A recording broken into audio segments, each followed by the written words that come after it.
নমস্কার বন্ধুরা, আমি সোনালি আর আপনারা দেখছেন সোনালিস গার্ডেন। বন্ধুরা, আমার কাছে এখন যে গাছটি আপনারা দেখতে পাচ্ছেন, এই গাছটি হচ্ছে সকলের অতি পরিচিত অপরাজিতা গাছ। অপরাজিতা গাছ বহু বর্ষজীবী এবং লতানো প্রকৃতির। কাটাই ছাঁটাই করে আমরা টবের মধ্যে সুন্দর একটা শেপ দিয়ে রাখতে পারি। অপরাজিতা গাছ থেকে সামনের সিজনে প্রচুর পরিমাণে গাছ ভর্তি ফুল পাওয়ার জন্য, গাছের গ্রোথ সুন্দর করার জন্য এবং গাছকে অনেক বেশি ঝোপালো করার জন্য এখন আমাদের বেশ কিছু কাজ সেরে ফেলতে হবে। সেই কাজগুলো যদি আমরা এখন না করি, তাহলে এই অপরাজিতা গাছগুলো থেকে ভালো রকমের ফুল পাবো না, গাছের গ্রোথ সুন্দর করতে পারবো না এবং গাছকে অনেক বেশি ঝোপালো করতে পারবো না। গাছ যদি ঝোপালো না হয়, গাছের গ্রোথ যদি সুন্দর না করতে পারি, তাহলে সেই গাছ থেকে কিন্তু বেশি পরিমাণের ফুলও পাওয়া যাবে না। এখন তো ফেব্রুয়ারি মাসের শেষ দিক, তো এই ফেব্রুয়ারি মাসের শেষ দিক থেকে মার্চ মাসের প্রথম দিক পর্যন্ত সেই কাজগুলো করে নিতে হবে। তাহলে সেই কাজগুলো কি কি, চলুন একটা একটা করে জেনে নেওয়া যাক। অপরাজিতা গাছ থেকে সারা বছরই কম বেশি ফুল পাওয়া যায়। শীতকাল হচ্ছে এই অপরাজিতা গাছের ডরমেন্সি পিরিয়ড। ডরমেন্সি পিরিয়ডে গাছে ফুল ফোটা প্রায় বন্ধ হয়ে যায়, গাছের পাতা হলুদ হয়ে ঝরে পড়ে এবং গাছের গ্রোথও থেমে যায়। তাই সামনের সিজনে এই গাছগুলো থেকে গাছ ভর্তি ফুল পাওয়ার জন্য আমাদের প্রথমে যে কাজটি করতে হবে তা হলো রিপোর্টিং। যদি আপনাদের অপরাজিতা গাছগুলো বয়স 2 থেকে 3 বছরের বেশি হয়ে গেছে, ছোট টবে আছে, রুট বাউন্ড হয়ে গেছে, তাহলে কিন্তু রিপোর্টিং করে ফেলুন। এখানে আপনারা যে অপরাজিতা গাছটি দেখতে পাচ্ছেন, এই গাছটি ছোট্ট একটা টবে, মোটামুটি 6 ইঞ্চি টবে আছে। তো দেখুন, এই গাছটি আমি কাটাই ছাঁটাই করে একটা সিমেন্টের 10 ইঞ্চি টবের মধ্যে রিপোর্টিং করেছি।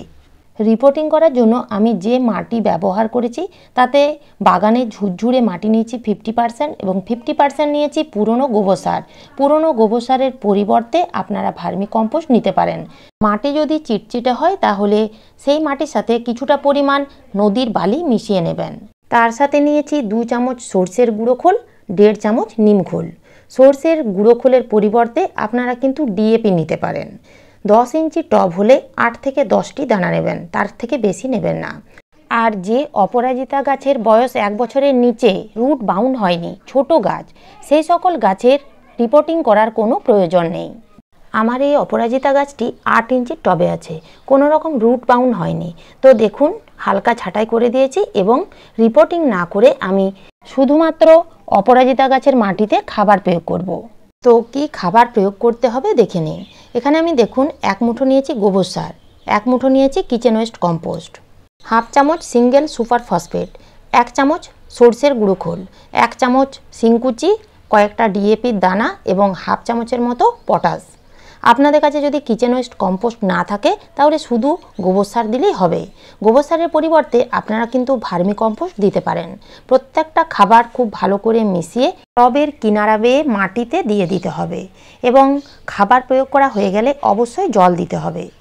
এই প্রত্যেকটা খাবারের মধ্যে প্রচুর পুষ্টি মৌল আছে, যেমন ধরুন nitrogen, phosphorus, potassium, calcium, magnesium, iron ছাড়াও বিভিন্ন অনুখাদ্য, যা গাছকে বাড়তে, বেড়ে উঠতে, গাছকে ঝোপালো করতে এবং গাছে প্রচুর পরিমাণে ফুল ফোটাতে সাহায্য করবে। এরপরে আপনাদের যে কাজটি করতে হবে তা হলো ডাল কাটাই ছাঁটাই। আপনাদের অপরাজিতা গাছগুলোকে যদি এই রকমভাবে রাখতে না চান, সুন্দর একটা গোল শেপ দিয়ে ঝোপালো করে রাখতে চান, তাহলে এই রকম হার্ড প্রুনিং করে দিন। আর আপনাদের অপরাজিতা গাছের বয়স যদি 1 বছরের হয়, সেরকম শেপ নেই বা সুন্দর একটা শেপে সেই গাছটিকে তৈরি করতে চান, তাহলে হালকা ছাঁটাই করে দিন।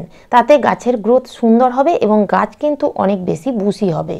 তবে একটা কথা মনে রাখবেন, ডাল কাটাই ছাঁটাই করার জন্য অবশ্যই ব্যবহার করতে হবে ধারালো কাটার।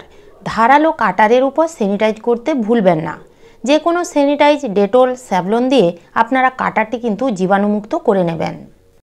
এরপরে আপনাদের যে কাজটি করতে হবে তা হলো, ডাল কাটাই ছাঁটাই রিপোর্টিং করার পর সেই টবটিকে কিন্তু ফুল সানলাইটে রেখে দেবেন না। 2 থেকে 3 দিনের জন্য বড় কোনো গাছের নিচে কিংবা ছায়াযুক্ত স্থানে রেখে দিন। তারপর থেকে আপনারা 3-4 ঘন্টা যেখানে রোদ আসে সেই রকম জায়গায় রেখে দেবেন। এখানে আপনারা যে অপরাজিতা গাছটি দেখতে পাচ্ছেন, আমি 2 দিন আগে রিপোর্টিং এবং ডাল কাটাই ছাঁটাই করেছি। এখনও দেখুন টবের মাটি ভিজে আছে। তো আজও আমি কিন্তু জল দেব না। মাটি যখন দেখব উপরে হালকা শুকিয়ে গেছে, তখন জল দেব। এই গাছ বেশি প্যাচপেচে মাটি বা একেবারে শুকনো মাটিও পছন্দ করে না। এই গাছ সবসময় ময়েশ্চার মাটি পছন্দ করে। বন্ধুরা, আপনারা কিন্তু দেখতেই পাচ্ছেন নতুন নতুন কুশি ছাড়তে শুরু করেছে। গাছ রিপোর্টিং করার মোটামুটি 15 থেকে 20 দিন আমি আর কিন্তু এই গাছের মাটিতে কোনো রকম খাবার প্রয়োগ করব না। যখন দেখব নতুন নতুন ডাল গজাতে শুরু করেছে এবং পাতা ছাড়তে শুরু করেছে, তারপর থেকে আমি খাবার দেওয়া আবার চালু করব। যে কোনো গাছে তাতে পোকা লাগুক বা নাই লাগুক 15 দিন অন্তর অর্থাৎ মাসে 2 বার যে কোনো কীটনাশক স্প্রে করা উচিত এবং 10 দিন অন্তর যে কোনো ছত্রাকনাশক, তাতে বাজার চলতি সাপ বা বিস্টিন হতে পারে কিংবা ঘরোয়া কিছু উপাদান দিয়েও আমরা ছত্রাকনাশক তৈরি করে গাছে স্প্রে করতে পারি। বন্ধুরা, এই সময় অপরাজিতা গাছ থেকে খুব ভালো রকমের বীজ তৈরি হয়। এই যে এইগুলো হচ্ছে অপরাজিতা ফুল গাছের বীজ। বীজগুলো দেখুন কি সুন্দর শুকিয়ে গেছে। বীজগুলো এইভাবে ছাড়িয়ে শুধুমাত্র ভেজা মাটিতে কিংবা 50% বালি এবং 50% মাটি মিশিয়ে এই বীজগুলো যদি এই ফেব্রুয়ারি মাসের শেষ দিকে কিংবা মার্চ মাসের প্রথম দিকে পুঁতে দেওয়া হয়, তাহলে সুন্দরভাবে মাত্র কিছুদিনের মধ্যে এত সুন্দর চারা তৈরি হয়ে যাবে এবং সেই ছোট্ট ছোট্ট চারা থেকে খুব কম সময়ের মধ্যে ফুলও ফোটাতে পারবেন। এইভাবে আপনারা এই সময় অপরাজিতা গাছের একটু যত্ন নিন, দেখবেন সামনের সিজনে গাছ ভরে ফুল পাবেন। তো এই ছিল আজকের আমার এই ভিডিওটি ভালো লাগলে একটা লাইক দেবেন এবং কমেন্ট করতে ভুলবেন না। নতুন বন্ধুরা আমার চ্যানেলটিকে সাবস্ক্রাইব করে পাশে থাকার অনুরোধ রইল। ধন্যবাদ।